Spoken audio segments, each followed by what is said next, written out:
Jadi jangan takut kehabisan waktu, waktunya selalu ada dan berputar lagi. Kamu males, kok terus gagal? Jangan putus asa. Akhiri kemalesanmu, nanti kamu akan jadi sukses. Jangan khawatir, muter. Tapi kalau kamu males, ya muter lagi, kamu ketemunya gagal lagi. Jadi itu waktu sirkuler. Kalau orang Jawa, ideologi waktu sirkuler ini nanti misalnya jadi pandangan tentang cokro manggilingan. Cokro manggil, cokro itu berputar, manggilingan itu ya berputar. Melindas, itu manggilingan. Jadi hidup ini kayak roda. Dia berputar, kadang di atas, kadang di bawah. Yang tadi di atas mungkin besok di bawah, yang tadi di bawah mungkin besok ke atas lagi. Itulah hidup. Kecuali rodanya baru macet. Kalau macet atau sengaja dibikin macet sehingga yang di atas terus, yang bawah terus. Tapi tidak mungkin begitu. Tunggulah saatnya cokro manggilingan. Tidak ada orang jaya terus-terusan, tidak ada orang jatuh terus-terusan.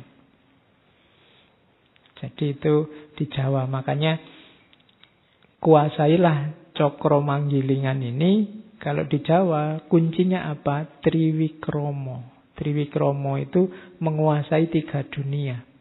Masa lalu, masa kini, dan masa depan. Kalau 3 dunia ini kamu kuasai, maka kamu bisa menaklukkan cokro manggilingan tadi.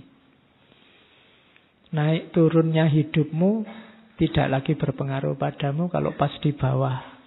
Kamu juga tidak akan merasa kesakitan. Kalau pas di atas kamu tidak akan lupa diri. Nah, itu ideologi waktu sirkuler. Ternyata waktu juga berputar. Tergantung kamu menjelaskannya gimana. Yang benar yang mana, Pak? Linear apa sirkuler? Ya kamu butuhnya yang mana?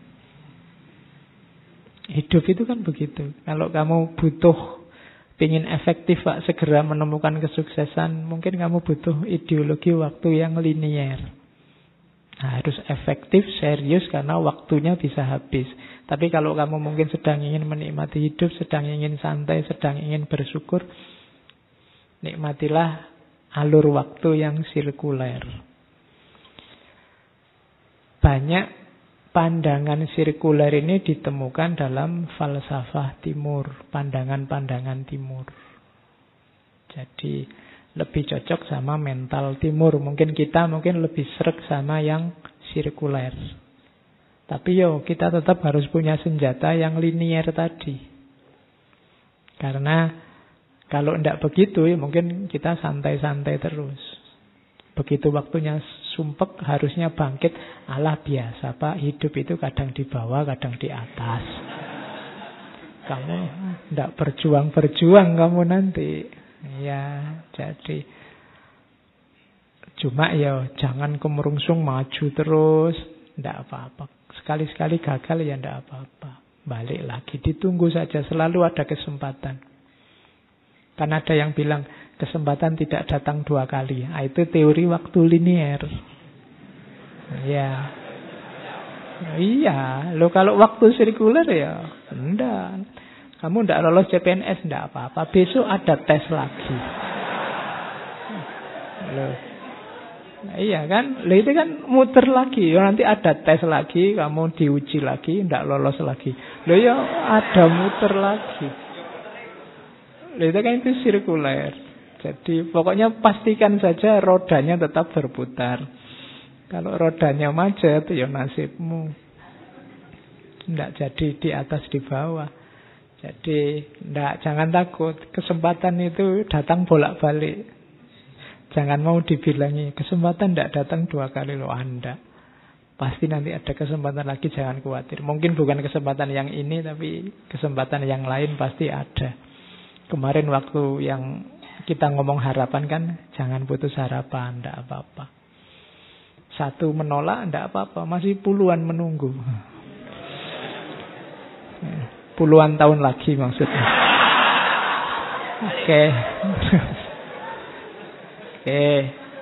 Jadi itu teori kedua. Nah, Ada teori juga bagus dari Agustinus. Tadi kan saya singgung ada masa lalu, masa kini, masa depan. Kita banyak menganalisis apapun dengan teori 3 ini kan. Waktu itu ada 3 fase, masa lalu, masa kini, dan masa depan. Nah, Agustinus, ini termasuk filosof skolastik, punya teori bahwa sebenarnya tidak ada masa lalu, tidak ada masa depan. Waktu itu yang ada hanya masa kini.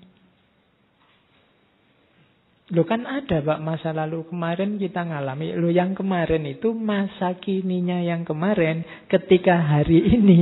Loh ya kan, ketika hari ini dia bukan masa lagi.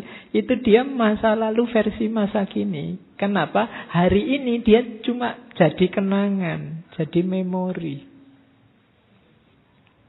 Dia sudah tidak ada. Yang ada itu hanya masa kini. Masa depan juga gitu. Masa depan itu kan cuma analisismu, hitung-hitunganmu, prediksimu besok ada apa. Tapi dia sebenarnya tidak ada. Jadi masa lalu itu tidak ada, masa depan itu tidak ada. Yang ada hanya masa kini.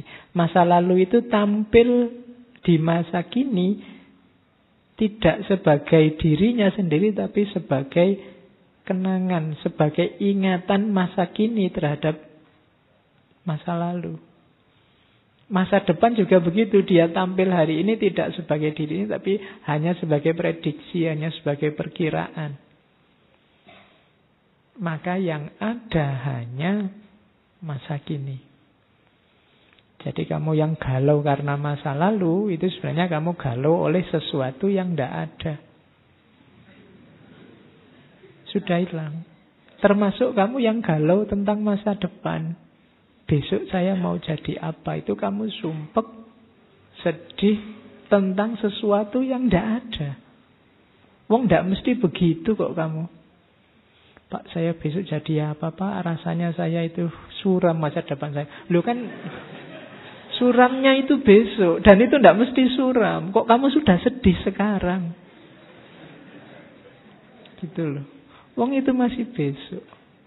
Indonesia kira-kira sekian ribu tahun lagi akan hancur. Loh ya kan masih besok. Lah kok kamu sumpeknya sekarang? Gitu loh. Mbok sudah yang besok urusan besok. Yang kemarin sudah lewat. Hidup kita di masa kini. Itu kan maunya Agustinus. Nikmati saja yang sekarang. Sama aja Pak, sekarang juga sumpek. Ya paling tidak kan sumpeknya tidak double 3. Karena masa lalu dan masa depan. Tapi masa kini saja. Sibukkan dirimu dengan masa kini. Dan jangan salah, masa kini itu sesaat lagi akan jadi masa lalu. Lalu itu kan nggak ada rumusnya. Tadi pembukaan ngaji jam 8:04 misalnya, itu sudah jadi masa lalu. Sudah tadi. Jadi kalau kamu galau, ya sudah lewat. Ceritanya sudah beres. Kan tadi dibilangin perjalanan waktu itu tidak mungkin.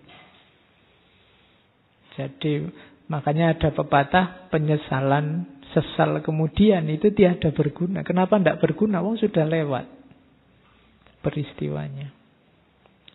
Oke. Dan itu kayak ada cerita sufi. Satu ketika ada seseorang yang berkunjung ke rumah seorang sufi yang kaya raya. Orang ini minta pelajaran pada sufi ini. Mbok saya dikasih nasihat. Wah saya kalau ngasih nasihat tidak bakat. Sudahlah saya main nginep sini saja. Nah waktu nginep itu dia dikasih tempat tidur yang menggantung di tengah ruangan. Di atasnya banyak tombak-tombak yang goyang-goyang tadi mungkin sewaktu-waktu bisa jatuh. Di bawahnya banyak ular. Jadi semalam dia tidak bisa tidur ke atas. Waduh, ada tombak ke bawah, banyak ular. Begitu pagi-pagi keluar, Loh kok sampean kok lesu, ndak tidur tadi malam? Lah di mana bisa tidur? Wong di atas ada tombak, di bawah ada ular. Loh padahal itu kasurnya kasur terbaik, lumpuk sekali. Loh, wah saya ndak bisa menikmati. Loh salahmu dewe kok ndak menikmati. Loh saya takut nanti tombaknya jatuh apa ular yang di bawah matuk ke atas. Kan buktinya sampai pagi kan ndak jatuh. Ya kan, ularnya juga nggak naik ke atas. Berarti yang membuatmu nggak bisa tidur lah pikiranmu sendiri. Gitu. Nanti kalau jatuh kan malah nggak terasa kan? Ya, kalau jatuh baru dibahas. Kamu belum jatuh sudah mikir jatuh. Ya akhirnya hidupmu nggak tenang.